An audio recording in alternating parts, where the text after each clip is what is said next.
மாப்பிள்ள துணை பிரிவு நீதிபதி திவ்யா அவங்க இருக்காங்க பாரு. ஆமா, அவங்க என்ன சொல்லியிருக்காங்கன்னா, செப்டம்பர் 22 அக்டோபர் 2 வரைக்கும் யாருக்கும் மீன் கடை போடக்கூடாதுன்னு சொல்லியிருக்காங்க.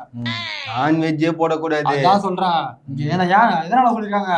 நவராத்திரி மாப்பிள்ள, நவராத்திரி. அதனால நோ நான்வெஜ், ஒன்லி வெஜ். மாப்பிள்ள எங்க போற மாப்பிள்ள? இப்படியா வாங்கப்பா, காலையில இருந்து வியாபாரம் ஓடலன்னு வருத்தப்பட்டு இருந்தேன். எத்தனை கிலோ மீன் போட்டுட்டோம்? எத்தனை கிலோவா? இந்த போட்டுருவோம் மீன், போட்டுருவோம். என்னப்பா பேச்சே சரியில்லை. என்ன தம்பி உனக்கு என்ன சட்டம் நியூஸ் பாக்குறியா இல்லையா நீ? எனக்கு என்னப்பா நியூஸ் தெரியும்? அக்டோபர் 2 வரை இங்க மீன் கடை எல்லாம் போடக்கூடாது. எந்த ஒரு நான்வெஜ் கடை இங்க இருக்க கூடாது. அது ஏன் தம்பி அக்டோபர் 2? நவராத்திரி நடக்குதுல்ல. நவராத்திரி அப்போ யார் வந்து நான்வெஜ் சாப்பிடுவா? சாப்பிடலாமா? தெய்வ குற்றம் ஆயிடும். இப்ப நீ கடையை எடுக்கிறியா இல்ல எங்க கைவரசிய நாங்க காட்டட்டுமா? தம்பி, இந்த பண்டிகை எல்லாம் உங்களை மாதிரி இந்த மிடில் கிளாஸ்க்கு மேல இருக்கிறவங்களுக்கு தான்ப்பா. எங்களுக்கு எல்லாம் வந்து தினம் தினம் உழைச்சு சம்பாரிச்சு காசு வந்தாதான் எங்களுக்கு பண்டிகை. உங்க பண்டிகைக்கு இதை விக்க கூடாதுங்கிறீங்களே. சாப்பிடுறவங்க வாங்கிட்டு போட்டோம்ப்பா, நீங்க சாப்பிடாதவங்க சாப்பிடாம இருங்க. உங்களை யார் சாப்பிட சொல்றா? நான் என்ன சொல்றேன், மீனை எடுத்துட்டு வெஜிடேரியன் கடை போட்டு என்ன சொல்றேன்? கரெக்ட்.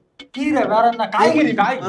இந்த தெருவிலே 10 காய்கறி கடை இருக்கு. அதுல நானும் போட்டேன்னா எனக்கு எப்படிப்பா வியாபாரம் நடக்கும்? அதெல்லாம் எனக்கு பிரச்சனை இல்ல. உன் பிரச்சனை உன்னோட.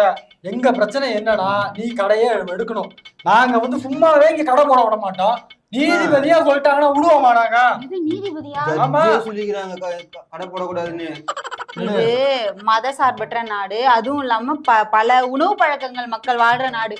ஒவ்வொருத்தவங்களுக்கும் ஒவ்வொரு உணவு பழக்கம் இருக்கும். இப்ப இந்த பண்டிகை வருது, அதனால இந்த நான்வெஜ் சாப்பிடக்கூடாதுன்னா, இப்ப நான்வெஜ் சாப்பிடுறவங்க வந்து திடீர்னு வந்து நீங்க வந்து வெஜ் மட்டும் தான் விக்கணும்னா கரெக்டா இருக்கும்? அது இதெல்லாம் பேசாத. எடுக்கிறியா இல்ல இந்த முட்டையை எடுத்து மண்டையை உடைக்கவா? நானு என்ன சொல்ற நீ? தம்பி, முட்டைனா வெஜ்ஜுன்னு ஏதோ ஒரு பேச்செல்லாம் வந்ததேப்பா. வெஜ் லிஸ்ட்ல சேர்த்துட்டாங்கன்னு. இது சரிப்பட்டு வராது மாப்பிள்ள. நம்ம கைவரிசை காட்டி என்ன சொல்ற பண்ணி?